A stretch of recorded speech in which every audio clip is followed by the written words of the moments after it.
This is more exciting in its own way than the palace.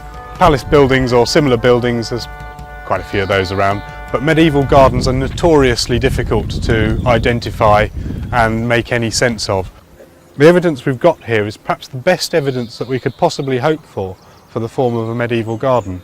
And as such, this is far rarer in its own way than the palace ever was.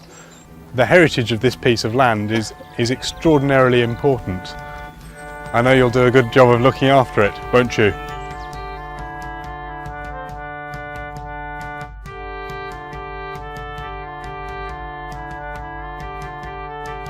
Garth is sort of a derivation from garten or garden, and the feeling is that it was probably the garden of the castle.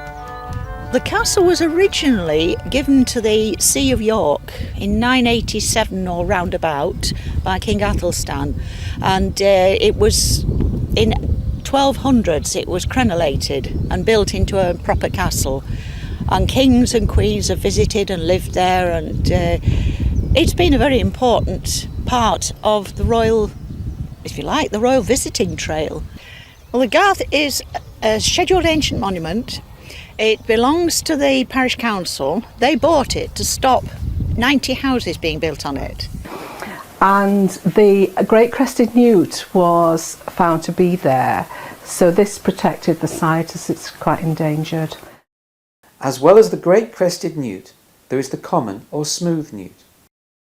They breed in the surviving fish pond and hibernate in the surrounding areas over winter.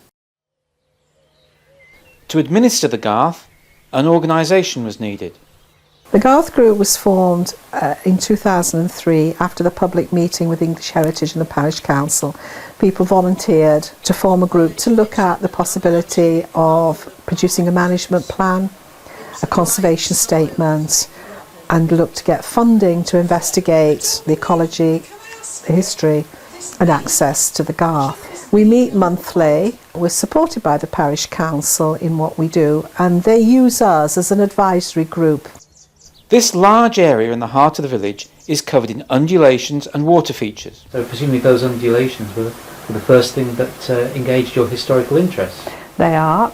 There's a large moat, a massive moat, 400 metres in length across the south side of the site.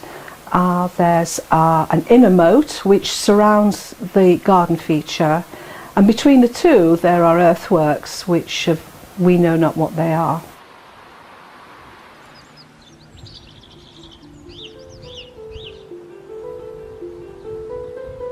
One of the first tasks undertaken by the group was an ecological survey to see what plants can be found.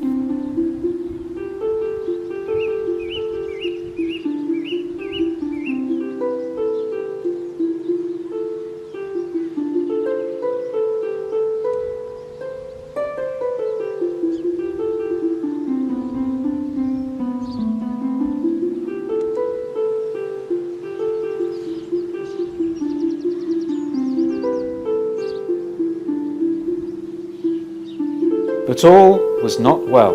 The original ecological survey that we had done said that the grassland was in very poor condition and really not worth too much attention. It's mainly sort of dominated by one particular grass called false oak grass, but it's kind of like it's quite an aggressive kind of species that tends to sort of displace most of the vegetation. So the sport isn't terribly kind of like varied in terms of the wildflowers and so on that it contains. Often what you find on kind of historic monuments is you do find the bits of embankments, sometimes bits of ancient lawns, sometimes areas around walls, around ha-has and around dikes and that kind of thing. They've actually got the original kind of sort of centuries old turf. And these areas are quite sort of conspicuous in that they have got, a greater variety of wildflowers, and they've got species there that we generally tend to find, mainly in old meadows that haven't been affected by modern farming practices. There is a very rare flower called the Star of Bethlehem, which only comes out in the spring. Now, as far as we know, there is none in any of the village gardens, so we'd like to believe it's left over from medieval times. There are 9 plants so far, and we are protecting them to try and encourage them to spread. With such a large area of grassland, it is difficult to keep it under control and natural and encourage wildflowers. We looked at the grassland, we looked at how we could improve it.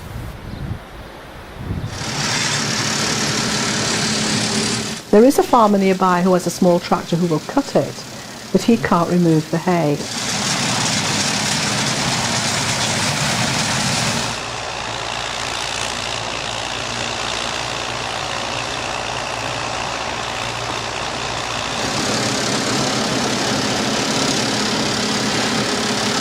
The hay is lain on the ground, has stopped the wildflowers from growing and developed a coarser type of grass.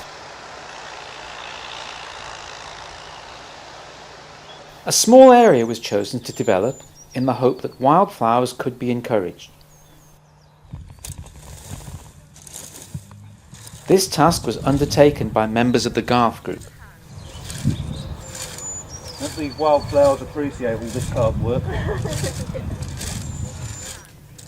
This hard work of the Garth group can be supplemented by a group of county-wide volunteers. North Yorkshire County Council have an advisor for sites like ours. It's a site of interest for nature conservation, or to cut it short, a SINC. Right. If you have a designation of a SINC on your grassland, it protects it. And there's a little bit of money to go towards it, but you get free advice, which is very useful. The free advice comes also with volunteers. North Yorkshire County Council have 170 volunteers who work on their sites. Farmers who could collect the grass were reluctant to do so because they were worried about contamination from dog dirt, which dog owners had failed to clear up.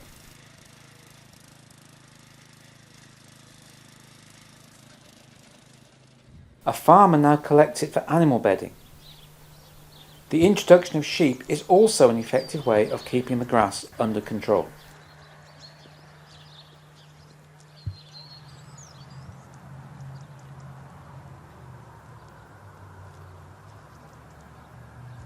Strangely enough, the further out you get, the easier they are to pull.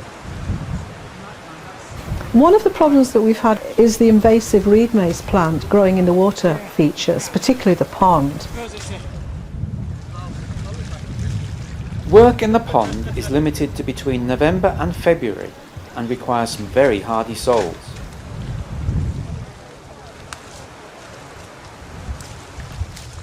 I haven't seen a crocodile yet. No, she won't be up yet. You will. During September, October, November, the newt leaves the pond and goes into the undergrowth. They can travel up to 500 metres from the site and they hibernate. When you get to February, of course, the newts now come back and they start their courting ritual. They need open water for that. So it's definitely what the newts want and not what we want.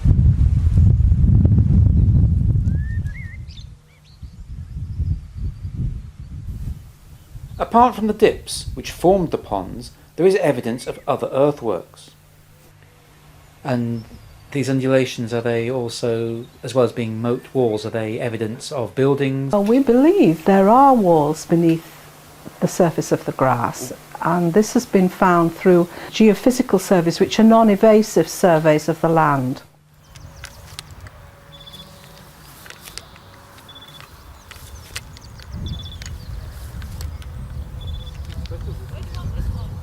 Far end of this square would be great, with 0 at that end. Postgrad students from York University are doing a geophysical survey on the Garth, helped by members of the Garth committee and anybody else that wanted to come and help. We would love to find if there were any castle buildings underneath, the remains of, but we're a bit doubtful about that because the castle did actually go down to the river and we are behind the castle. Yeah, 30 some. 30 metres? 30 on whatever. You come and have a look. What are you doing to me? No. Oh, sorry, I'm looking at 30, so there's 28 metres. 28.3 is perfect. Excellent. We're taking a resistivity survey of parts of the Garth and taking readings along the grids that we've set out so that we know where it will be when we put it on the map. And what will that show? Well, that shows the resistivity of the ground between the probes that we're moving about and the ones that are fixed in place. And some readings will be high, some will be low. And it's a contrast between those that will reveal any buried features such as ditches, walls in the ground. It's amazingly hard work, I might say.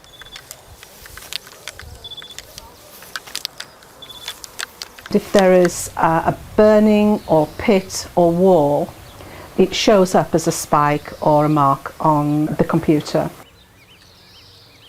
The Garth is a very complex place, interesting because it's complex. It might be difficult to sort out just what's going on, but the early results we have are quite interesting and encouraging.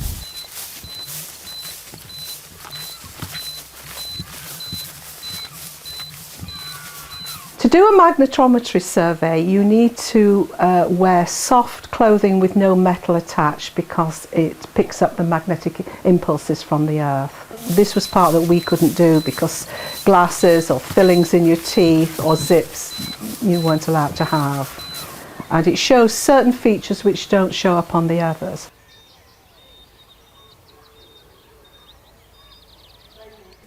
At an annual general meeting, the restrictions on the Garth Committee's work were explained. Historically, English Heritage had been reluctant to allow us to use the Garth for anything. Then the results of the survey were interpreted. He's been to the village many times to help us with the survey.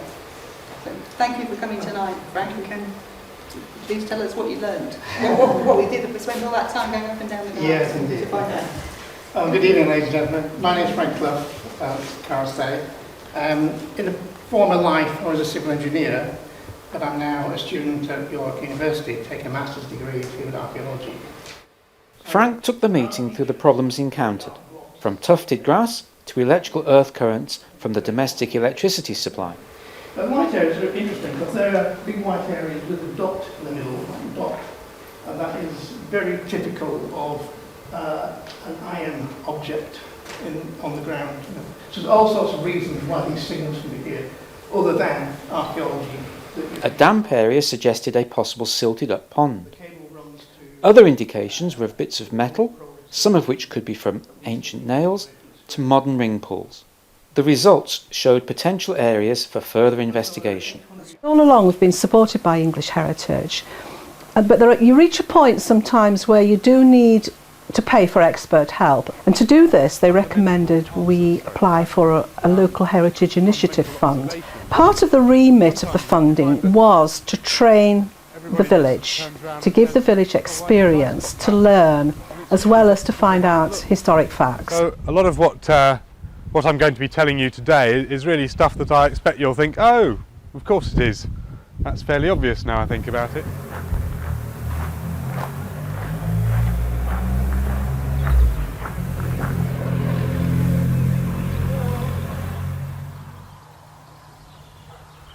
Imagine you've had this enormous palatial building built of stone, and suddenly there's a quarry of good building stone right on your doorstep.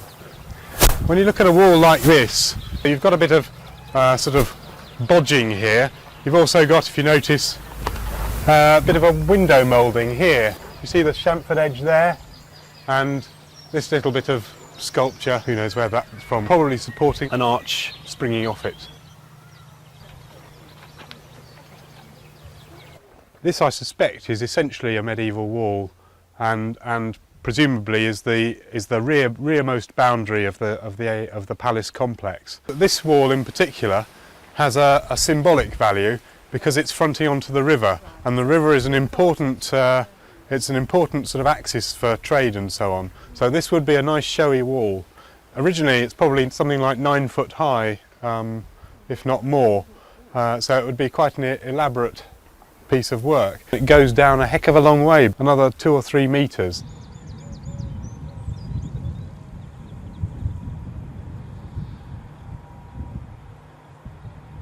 There you're looking at the limit of the medieval wharf. Those timbers are an integral part of the complex of the palace. That's where boats would have moored. Clearly that means that reasonably large boats can come alongside and deliver their cargoes right into the marketplace, right into the heart of the marketplace, and along the sort of frontage of the palace. Now, in central London, they'd spend £250,000 excavating to find that kind of evidence, and you've got it there surviving on the surface. So make good use of it. In the corner of the Garth is the site of the castle. Currently there is a magnesium limestone gatehouse. This is the palace gatehouse, built by Archbishop Kemp. Those are his arms up there, the arms of the Archbishop on the left and his arms on the right. Archbishop Kemp was around from 1426 to 1452, so we've got a fairly good idea when this building dates to. Next to the gatehouse is a very large brick range, locally known as the banqueting hall. It's called the banqueting hall, but it's inconceivable that you'd have a banqueting hall in this position, at least at the date we're talking. The banqueting hall would be next to the river. It would either be alongside the river or probably with south-facing windows so that you get light flooding into it. The housing estate opposite Cardinal's Court was the whole site of the castle. So a massive building along similar lines to Hampton Court. What you have is a courtyard house characteristic of the later medieval period from the 14th century onwards. An important feature of this site is this oriel window. Oriel windows like this one are characteristic of high status buildings in the medieval period. Perhaps the most historically famous, although short-term resident, was Cardinal Wolsey, who came to Cawood after losing power in the court of Henry VIII, and no doubt looked out of this window. They're associated with the high status medieval structures. They're designed to view the surrounding area, the surrounding complex of buildings or the surrounding landscape. They're also designed so that the person standing in the window can themselves be viewed and their status emphasised. They're also an important vehicle for display of heraldic symbolism as we have here at Cawood. One thing that's always fascinated me about the Garth is also there's still the pond there. Is that a historical feature? Is that something that has grown up in Victorian times? The pond is actually medieval. Being quite a wealthy man and a very important person in the country, the Archbishop would have had a magnificent garden, and part of that would be water features. These would have been both decorative and a food source. Another possibility is fish ponds are associated with wildfowling and falconry. An increasingly common feature found in medieval deer parks are fish ponds. You stock fish ponds with expensive things like carp, perch, tench, on the basis that herons and cranes would land on them, and you can go and catch them with your hawks. And what about the new cut? I see two possibilities, but not necessarily mutually exclusive for the use of the new cut. The main one relates to water management and keep its use as an effective balancing pond to keep the water level stable within the associated ditches and fish ponds. Another important one is its use for boating. Specifically designed boating areas at late medieval elite residences are quite common. I would be quite positive about both those functions being associated with the new cut. We did a landscape survey in the most horrendous rain one weekend, but we did do simple surveying, pretty much just using your feet. You could feel the lumps and bumps. A piece of paper, a tape measure and a pencil, and you can actually record the surface like that. This way it's 15.7 metres, which is equal to 1.5 and a little bit on here, which is what we've got. That's pretty technical, 1.5 and a little bit. Well, you know, that's... Then it was time for some modern technology. Before we had GPS, we would have probably used a theodolite. So this is a clever bit, the yellow butter tub. This is the yellow outer enclosure, houses a very sensitive satellite receiving apparatus. So we try and get that on.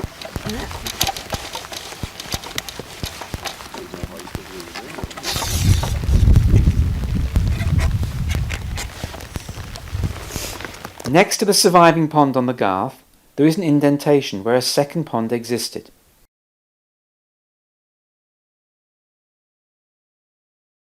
After a spell of wet weather, it too can contain water. Further down beyond the pond there is a ridge and furrow, which is raised banks of earth on which they believed apple trees, fruit trees were grown as part of the Archbishop's garden.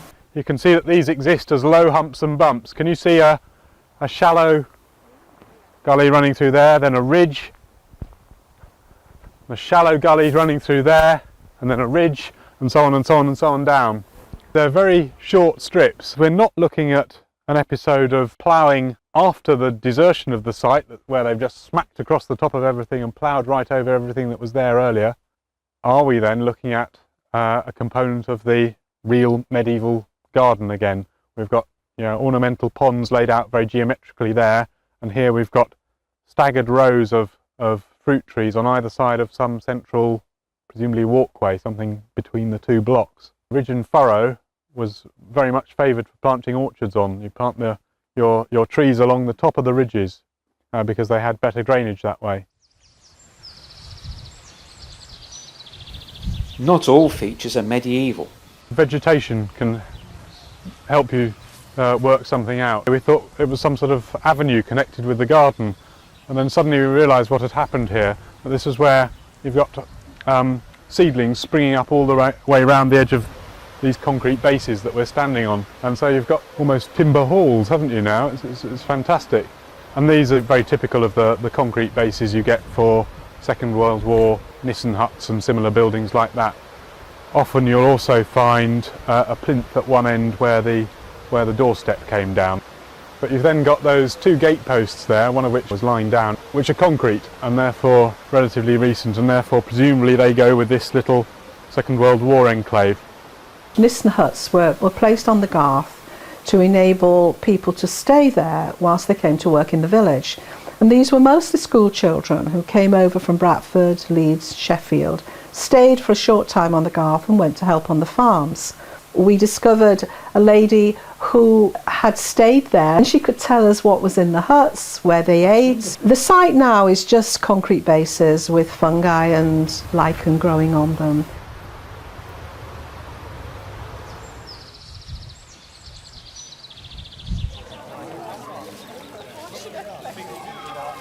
To the background of the sound of children enjoying their break at school, a delegation from North Yorkshire County Council on a tour of Yorkshire historical sites came to see the Garth. This is Cawood Castle Guard, the heart of Cawood very much, and the Cawood Castle Guard group, who've been doing a lot of work, a lot of the local heritage initiative funding on the history, the archaeology, nature conservation, public rights of way, things that encapsulate everything that we as Countryside Service do as well. Safely crossing the inner moat, where many a Cawood resident has had an embarrassing slide, they heard of the access plans of the Garth group. When we do access works around here, we have to watch the archaeology, we have to watch the wildlife. You know, we have to wait till the newts have left the pond, which they do, for those of you who don't know, in the late autumn. And the bridge will go right across the moat from one side. Because we are not allowed to dig a hole in the Garth without permission, there is a creature that lives on the Garth called the mole, who can do what he likes, basically. And the one thing we get a lot of on the Garth are large mole hills. He dug a George III silver shilling. It was just sitting on top of a molehill. It's all properly recorded. It's like archaeology but on the surface. And the children from school came along and we did measurements and collecting mostly bits of brick and tile. 4.2. As well as this being a bit of fun for people to come out and find some materials, we're actually recording it using quite traditional archaeological recording methods. So we've got a plan at a scale of 1 to 100, which we've got here, and then the kids are going out, they're finding a molehill, cleaning back the grass, and then they're digging through the surface with the soil, and then any finds they get, they put in the bag all together, and then we just plot them all on the plan, And depending what finds come out of all these molehills, we can then start maybe doing some plotting of the distributions of different materials. And we can maybe say something about whether there was a building in that area, or whether there was domestic occupation, or whatever. Some big chunks in that one. What we're basically trying to do is find out about how people live in the past. So we find the things that they threw away, basically the rubbish, and the bits of their buildings that are left. And from that we try and imagine how they would have lived in the past, based on that material stuff that we found. Some of them you'll find might be a bit muddier than some of the others. Try and do it quite carefully when we're doing archaeological objects, because sometimes they have loose parts. Oh no, it's still in my hands. It's almost done. I hope I don't get any. That's really nice piece of stone, This is mine. You look as if you've got some coal there. How come mine's is filthy? Try and work out what they are. So the first one is white. It's very hard, quite shiny. What do you think? Well, it looks like it could be off a necklace, yeah. It's not just like a marble. It's got a hole through the middle. So, but this is all from different periods. Some of this is a good bit older than some of the other stuff. That piece is probably, out of these is probably the oldest. That might be 17th century. That might be 17, so 16 something. Like the time of the English Civil War, when the castle here was under siege. That's going back a fair old time.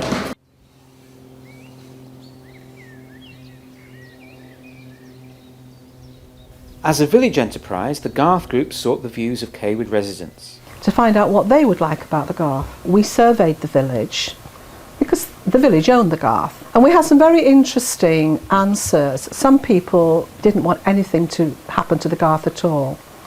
But certain legislation has come to pass since 1986, and the parish council are under responsibility to make access for everyone. So part of our remit was also to improve the access. The first task was to mark out the route of a path.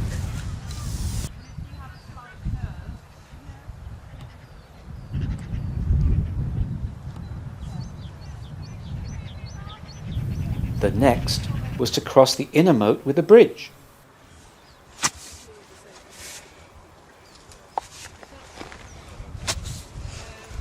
Even digging the hole for the bridge support was done under the eye of an archaeologist.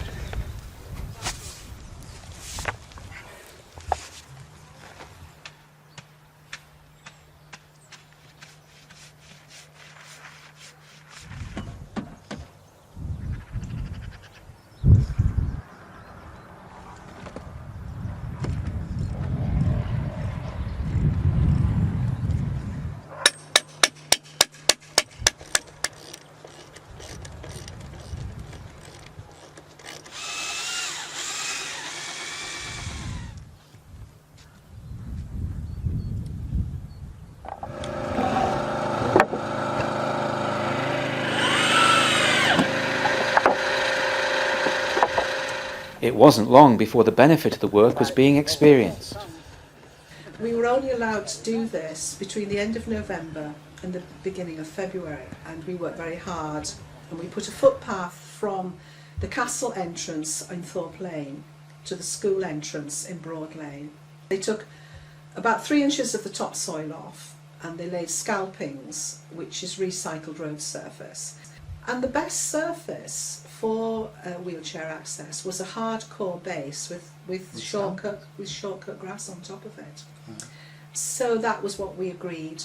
We'd also approached English Heritage's landscape architect, and his advice was the same. So, everyone agreed that this was what we should do, though there was quite a few ums and ahs in the village about putting down recycled road surface. But it's worked very well, and most of it was very well washed before it came, and I haven't seen any evidence of it destroying the wildlife whatsoever.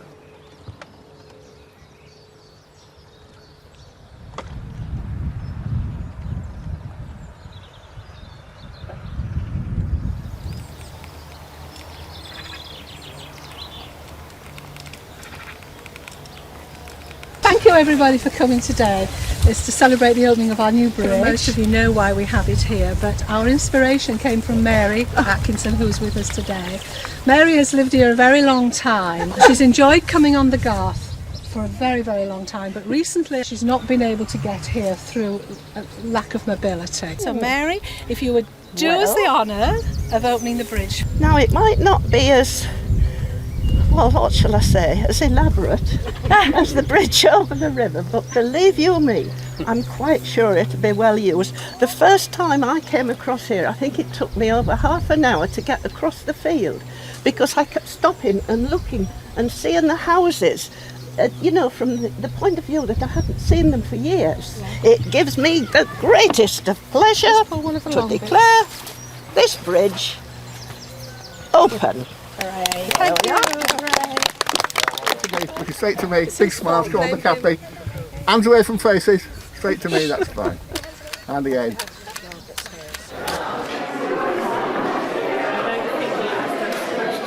We set up history days and we had some fantastic things brought along. We had experts come along to identify them. And part of this Finds Day gave us the opportunity to show the village what we were doing, what other research that we'd found, and also to ask the village their experiences and their memories. It's very interesting putting all the bits together. This Viking-themed event produced many interesting finds reflecting Cawood's history.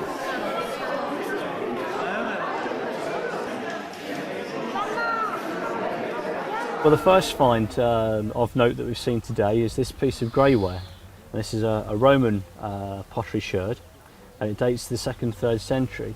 And this is actually from one of your farms just outside of the village. Moving on a few centuries, we have this green glazed piece of pottery from the Middle Ages. It's green glazed because the actual glaze is made of lead, and this dates to about the 15th century, so right in the middle of the Middle Ages, high period. And this comes from a flagon or a pitcher for containing wine or just carrying water around. And the third piece that really stood out today was another piece of pottery. This is 17th century, probably from the time of the Civil War in the 1640s, and is, as you can see, the beginnings of a handle and the rim of basically another flagon or pitcher for, again, water or wine or beer. And it's a really nice example. Okay. Apart from the finds, it was a demonstration of an ancient skill. This is a Viking spindle whorl. It was dug out of the earth on my family farm in Sweden in about, I should think, about the 1880s. And you can even see the mark of the first owner there. Very faint. It's, I think, Norwegian soapstone. There was a trade in soapstone between the Nordic countries. So I often think of the first owner and I wonder who she was. I hear there was quite a star exhibit at one of the history days. There was the Cawood sword. It's a very rare Viking sword dated 1100 AD. The first we know about the sword was when it was lent to an exhibition at the Blacksmiths Institute in 1860, and that went with a label that said, "Found in the River Ouse adjacent to Cawood Castle."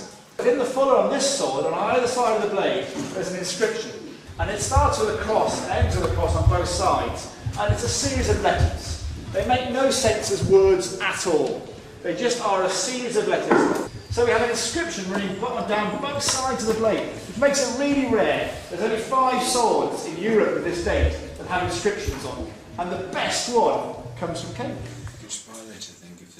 As one of the improvements, new information boards were planned. Well, maybe if we could enlarge that bit, take out not a lot of writing, but we could make that smaller and take. The artwork was designed by local artist Karen Vipas. I wondered if we could make Fox go back a bit. So if he was back a little bit, could you bring the hawthorn down and have him kind of leaping out the bush? Just a little bit nearer. It's growing out the end of the bridge, so you lose the definition of the bridge. That was nice. 3 boards were to be positioned near each entrance to the Garth. The existing information boards near the pond were also replaced. To cut the grass in front of it, so because you can still see. The installation was done by village handyman Martin Bates.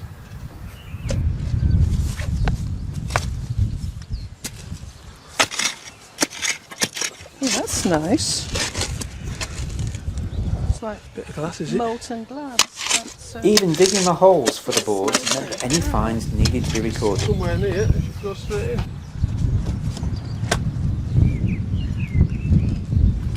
It's somewhere there, won't it?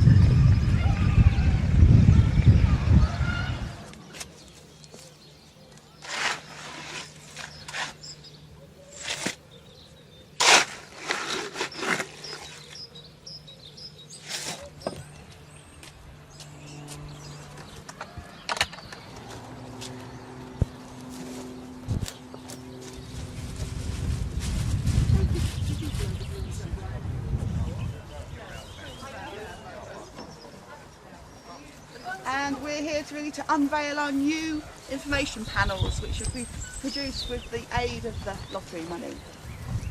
So it's been a long time in production, these boards. We've been working on them for quite some time. So it's truly been a team effort, and I'd like to thank everybody who's helped us with it and contributed so much of their time to help us achieve this task. I'd like to welcome you all to the Garth. It's a wonderful open space that we've got in the village. There's not many villages can boast something as good as this.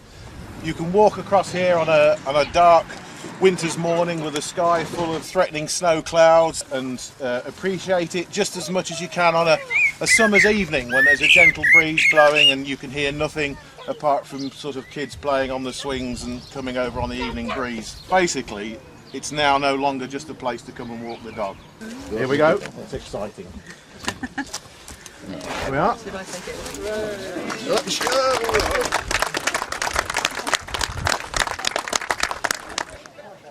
It's not just archaeology. An evening to observe bats proved popular.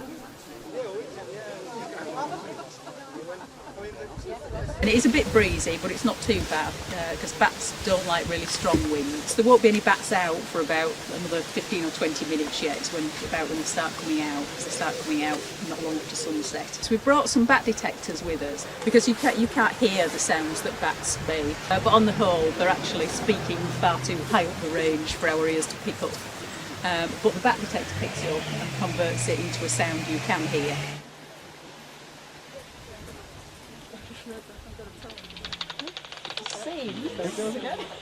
We're probably attracting quite a few insects because we're, a body of warm people effectively. I've got that one over there somewhere.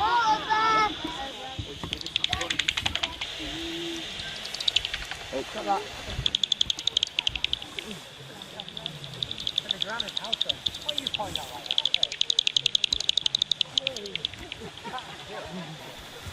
Eventually, permission was granted to look below the surface.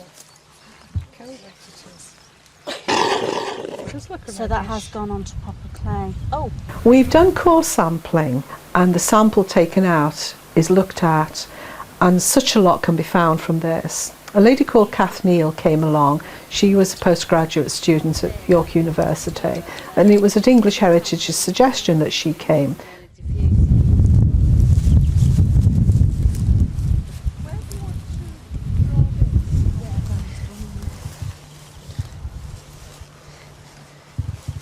We still had to get schedule monument consent, and we still had to have the man from English Heritage agree the sites. And Kath's particular interest was snail shells. There are various kinds. Some like to live in moving water, and some like to live in stagnant water. And from that you can deduct whether your moat had moving water or still water. The core sampling also reveals whether the underlying soils are natural or disturbed by digging and backfill. thinking if that's changed that sediment through. There isn't an It's quite obvious. similar though, isn't it? There isn't an obvious change, is there? Similar. There's actually quite a lot of charcoal. Oh, no, that's coal. A second series of samplings was performed in the old water features.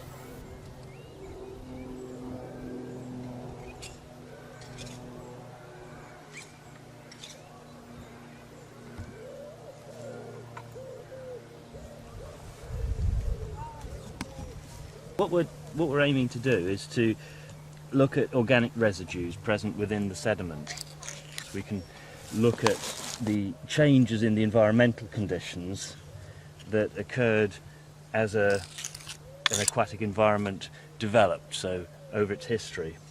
And so what we're aiming to do here is to look for any evidence that the fish ponds might have had different stages of productivity. So they might have gone from periods where they were highly productive. If there was a lot of feeding of the fish, for example, then that could lead to a very highly productive environment. And also if there were sort of mass mortality of fish, they put a lot of protein into the environment and could make it highly productive. So we're really looking to see if there are evidences for changes in the nutrient status within the pond over the period when it was active, when it was actively being used. That's good. I've got a sandy layer down the bottom there, so that's hopeful that we've got into the right zone, and it looks from the sediment on the outside as they probably have.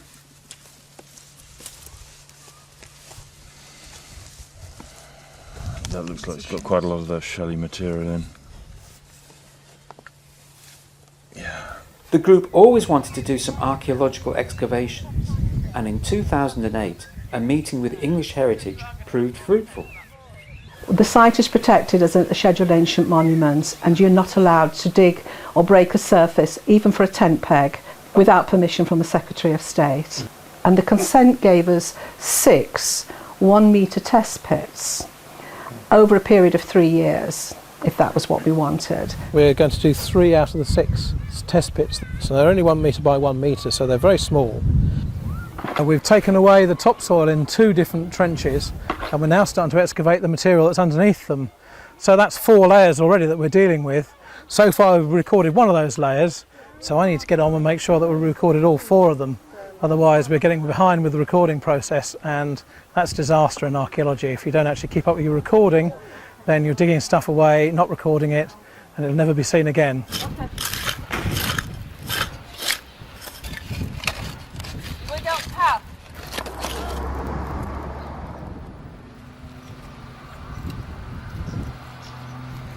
Material from Victorian rubbish dumping back through the ages to a Neolithic thumb scraper were unearthed.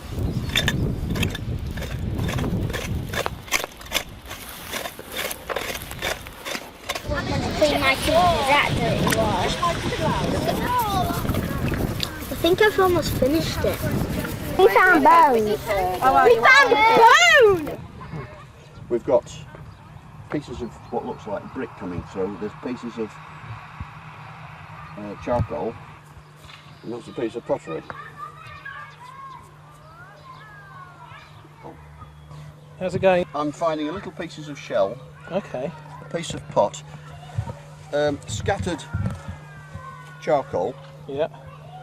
And very tiny fragments of shell. Yeah. I'm tempted to think it might be a flood dispersal. In 2009, planning for the other digs took place. So you could have a real go at this and say, right, we'll do 3 on here. Do you think we're about there? Mm-hmm. Let's have a proper look and see what this enclosure type thing is. Yeah, I'd be happy. I could say, do 1 in the middle, 1 on the bank, and I'd be quite happy just to give you a variation to put another one in the entrance. Right.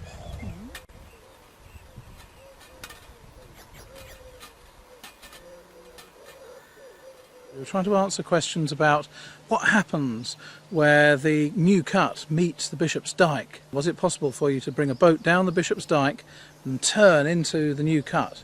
we had test pits in that area where we were driving down as far as we could safely go to see what sorts of deposits we had there.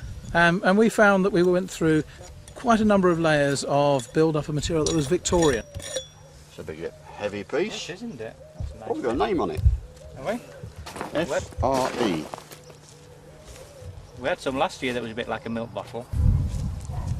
Right at the bottom of our pit, once we'd gone through our Victorian layers, we were very pleased to find that we came into some very clean sands.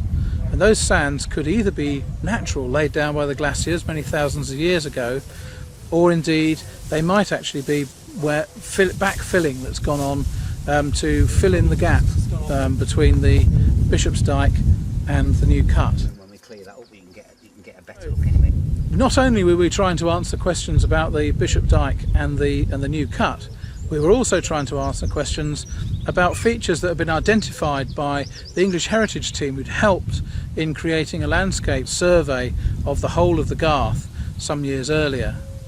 And so we concentrated on an area right in the middle of the Garth area. It looked very much to be a building, and that was really exciting.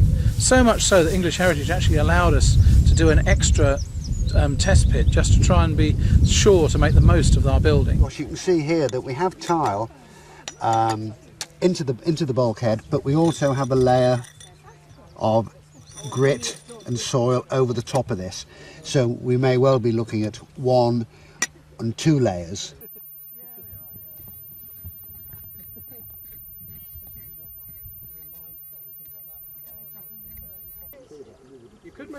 So we had something that, to all intents and purposes, when you looked at the lumps and bumps in the ground, something that looked like a building, but in fact it was dumping of tile. But right at the very bottom of our test pits, we did at least have hints of limestone blocks that might suggest that there really were some very much earlier walls that had tile piled on top of them. So there's still hints of things going on the Castle Garth there, apart from an extensive period of dumping of tiles, possibly to do with the changing of a roof on one of the large buildings within the palace, within the castle. It seems to sit on top. It's obviously not a very permanent, not a particularly grand structure. Yeah. No one's cut the stone specifically for this purpose or anything. We could take those block bits out really, because they're not part of any sort of wall. But leave the big one. But leave the big one and this one here on. I'll just leave it there. That easy, isn't it? As long as you can work.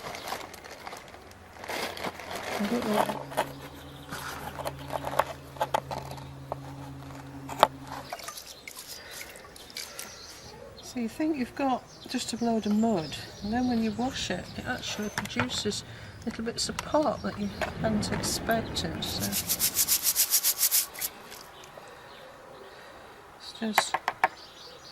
it's a bit of metal. If that was full of fish, you'd get quite a meal out of a couple of those, I would think. Have you seen the earring that we found? That's an earring? Yeah, I think so, an old one. It's where I'm keeping the washed fines, so that it gets warm in there and it can continue to dry out. I suspect it probably will turn out to be one of those stoppers from all the ceramic jars rather than a glass bottle. All this broken material may have been dumped as useless rubbish, but centuries later it is now telling a remarkable story.